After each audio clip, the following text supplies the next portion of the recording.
It's time to fix the Dallas Cowboys, Sam. Ooh, Cowboys are up next. Last year, it felt simple, right? It was like just play better in the playoffs. I mean, not simple, but how do you fix that, right? The Cowboys were coming off of great years where it's like, hey, you're making a lot of the right moves, but going into the just add some free agent pieces this offseason. Supplement this nice nucleus of a roster that you've built. Dallas did none of the above, and things got worse. And now it does feel like they've got more issues to resolve here, right? We talked about DeMarcus Lawrence being a free agent. The offensive line is probably in the worst shape that it's been in a decade, right? I mean, Dallas was annually one of the best offensive lines, and now you're talking about Zach Martin getting older, talking about free agency, both tackle spots regressing last season. So Dallas needs to improve both trenches. The wide receiver core was one of the deepest in the NFL a couple years ago. Now it's CeeDee Lamb and friends. So I think there's a lot to do in Dallas beyond just play better in January.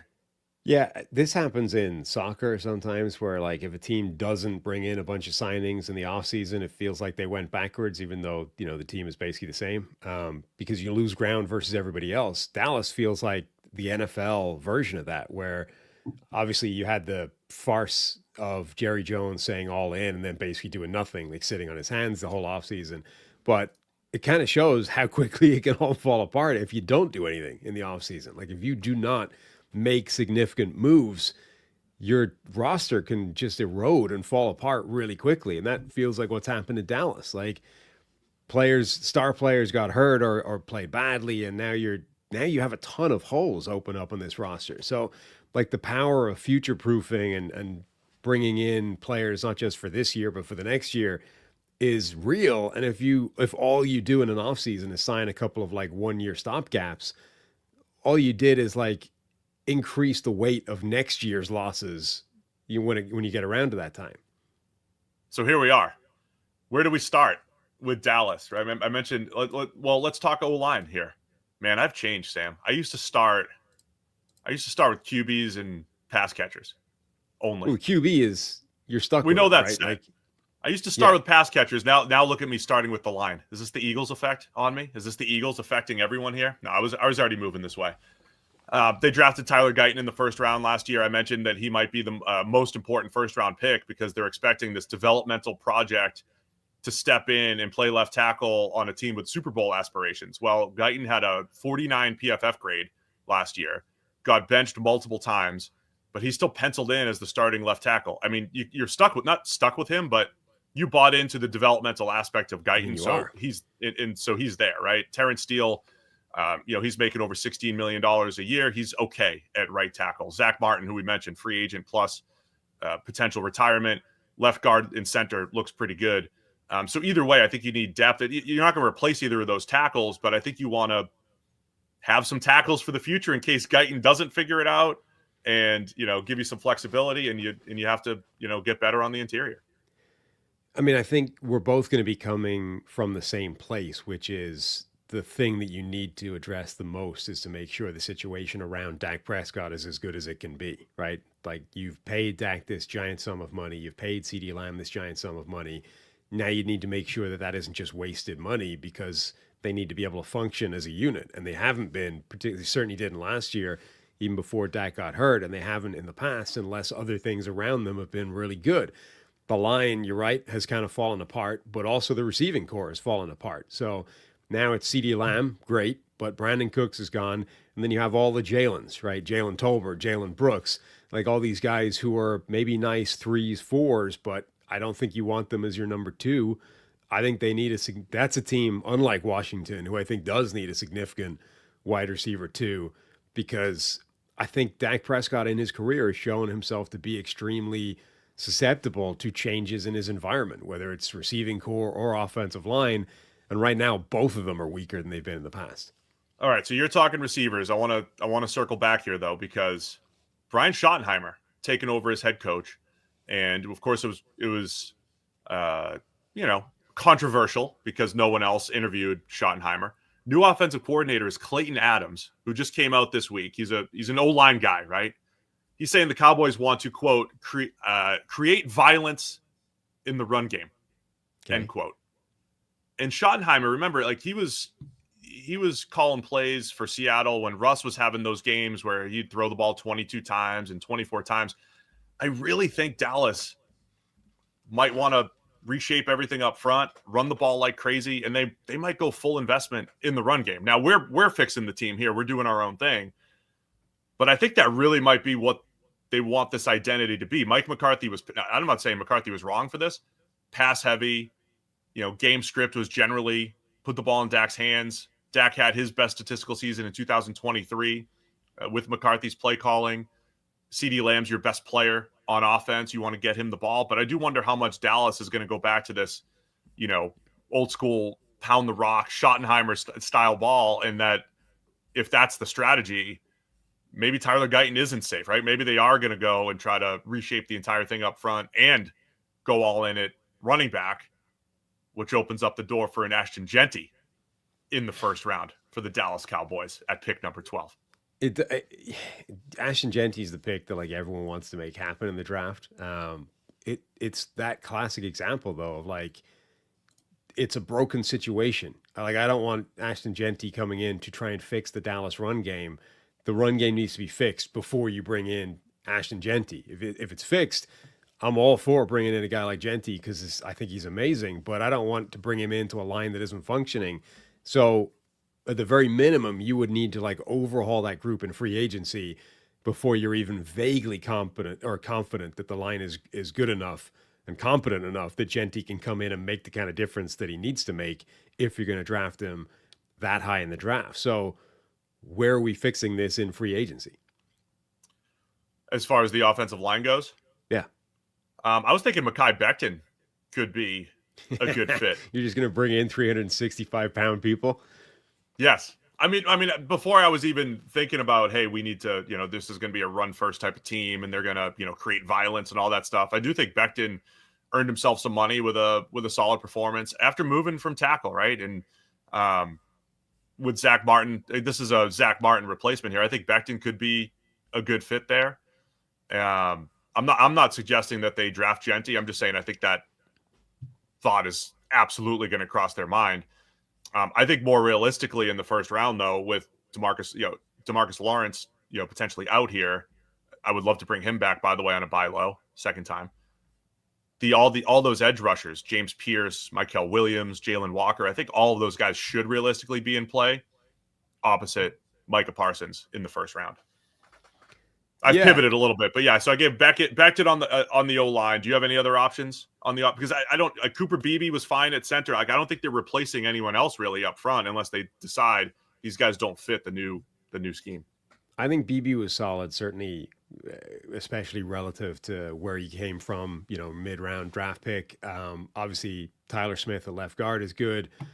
Steele he could be replaced, but the big problem that Dallas has is they don't have the cap space. Like, ironically, having sat on their hands and not done much last year, it's not like they saved a ton of money and they're ready, like they're loaded up to go this year.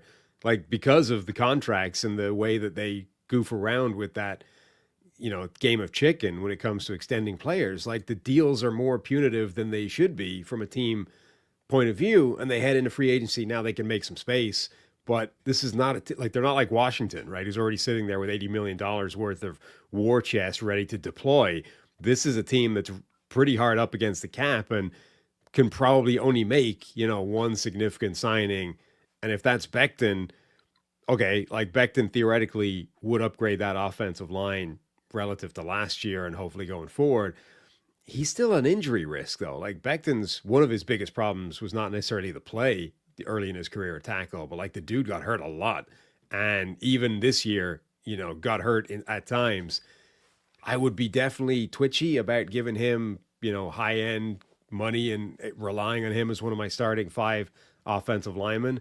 They might be desperate enough to make it happen, but I would be scared by that. Yeah. Look, I don't love a lot of the options that Dallas have. They're $2 million plus over the cap, only 6 draft picks. Missing a 4th rounder in there. So it's not great. It's not a great overall situation. We haven't talked about defensive tackle and the fact that they had one of the worst run defenses in the NFL, historically bad, really, in the first 8 to 10 weeks of the season. So they have issues up front. It's kind of a multi-year issue. I don't know. This kind of feels like a reset the trenches type of year, though, for Dallas in the draft. The shiny objects at 12, though, whether it is Ashton Jeanty or say Teteroa McMillan at 12 to be that wide receiver 2 opposite CeeDee Lamb. I think the shiny playmaker types, they're gonna be intriguing. I feel like I would go the other way though, and focus on those edge rushers are potentially available there. By the way, Jalen Walker he's wearing number 11, had a big game. I think it was against Texas, and or maybe against Kentucky. Micah Parsons was tweeting at him saying, "Hey, that number 11 can play. They could be teammates here in the future." So I don't know, man. I think for Dallas, as much as I love solving the receiving core, and I know the history of Dak when he had Amari Cooper, CeeDee Lamb, and Michael Gallup, like that works, man. I know that works in the NFL to put defenses in a bind. I think they need to reset up front, maybe both sides of the ball this offseason. That needs to be the priority. I mean, the problem that Dallas has is that, I mean, that first round draft pick's in a great spot, I think, to address any one of 3 or 4 needs. They need like 4 of those, right? If they had picks 12 through 16, I'd love their spot. Now, they would still be doing what they do every year, which is going into the draft, like needing that player to be good, like they did a year ago with Tyler Guyton. But you'd at least be like, yeah, we can get a player that we expect to fill each one of these roles, come in, make an immediate impact. The problem is they're probably going to be in a position where they can do that with one player, and then like the second and third rounders need to hit as well. Like this is a rough spot to be in. All right, man. Well, what other suggestions do we have here for the Cowboys? I've suggested I think D-line is going to be the play in the first round. Push aside the Genties. You know, they do need to address running back too. Like we can't completely ignore running back, but I think you have to play to the depth of this class and attack running back. They'll be starting caliber running backs, I think, in round 3 and 4, at least serviceable guys, because Rico Dowdle's out as well, and he played well down the stretch. They actually do have to address running back. I would address it later, right? And build in the trenches with those first couple picks. Like I said, for the Eagles and the Commanders. Yeah.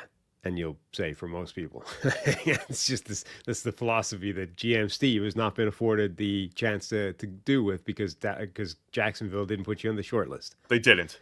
They're making their decision this weekend, apparently. And look, maybe they'll surprise everybody and hire me, interview aside, with the no interview, but I doubt it. No, it seems unlikely. I will say, so I just fired up the Dallas Cowboys on the PFF mock draft simulator just to see what that could look like. And actually, it all came up Dallas. You know, I wasn't loving the situation to begin with, but with my first 3 picks, I was able to get Kenneth Grant at 12. Okay, that might be seen as a bit of a stretch, but that's a dude that fills that interior defensive lineman role. Cowboys fans are saying another Michigan defensive tackle to solve the run defense. There's going to be a lot of same position, same school scouting going on with Dallas fans when they hear that. Don't care. And I also think he would pair reasonably well with Mozzie Smith. Like, I think that those two would coexist on the same defensive line. Tyler Booker slid all the way to 44, so you get him in the second round. That feels like a steal. And then round 3, we fit wide receiver 2 with Jalen Royals, my guy from Utah State. So as a first 3 picks, I'm loving that. So the simulator basically has everybody going around lower than they should. Those 2 guys going around lower than they probably will. And if that's what happens, that is good drafting. That is a good way to do things. Get the guys that fall. That was the Eagles strategy, right? Get Nolan Smith, get Jalen Carter, get those guys that are going lower than they should.